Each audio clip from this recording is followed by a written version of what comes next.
দিদি রে খুব খিদে পেয়েছে, এই নে এই দুটো ম্যাগি না আর আমাকে কিছু বানিয়ে খাওয়া। আর হ্যাঁ, একদম কিন্তু ঝোল ঝোল বানাবি না, আমার কিন্তু ঝোল ঝোল খেতে ভালো লাগে না। আচ্ছা চল, তোকে তাহলে একটা নতুন ধরনের ম্যাগি বানিয়ে খাওয়াই। বিকেলে বোন স্কুল থেকে এসে আমাকে বললো ওর নাকি খুব খিদে পেয়েছে আর আমাকে নাকি ম্যাগি দিয়ে কিছু বানিয়ে খাওয়াতে হবে। ম্যাগি দিয়ে কী বানাই ভেবে এইটাই বানিয়ে নিলাম, সয়া চিলি ম্যাগি। প্রথমে ম্যাগিটাকে সেদ্ধ করে নিলাম, তারপর যেভাবে সয়া চিলির জন্য সয়াবিনগুলো ভাজে সেইভাবে ভেজে নিলাম। প্রথমে কড়ায় কাঁচা লঙ্কা ও ক্যাপসিকামগুলো দিয়ে ভেজে নিলাম, তারপর সয়া সস, টমেটো সস, ভেজে রাখা সয়াবিন আর কর্নফ্লাওয়ার গোলা জলও দিয়ে দিলাম।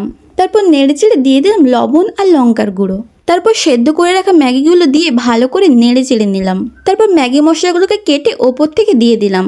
তারপরে তৈরি আমাদের সয়া চিলি ম্যাগি। দেখতে তো খুবই সুন্দর হয়েছে, এবার বোনকে দিয়ে দেখি ওর কেমন লাগে। এই নে বোন, খেয়ে দেখ কেমন হয়েছে বল। দে।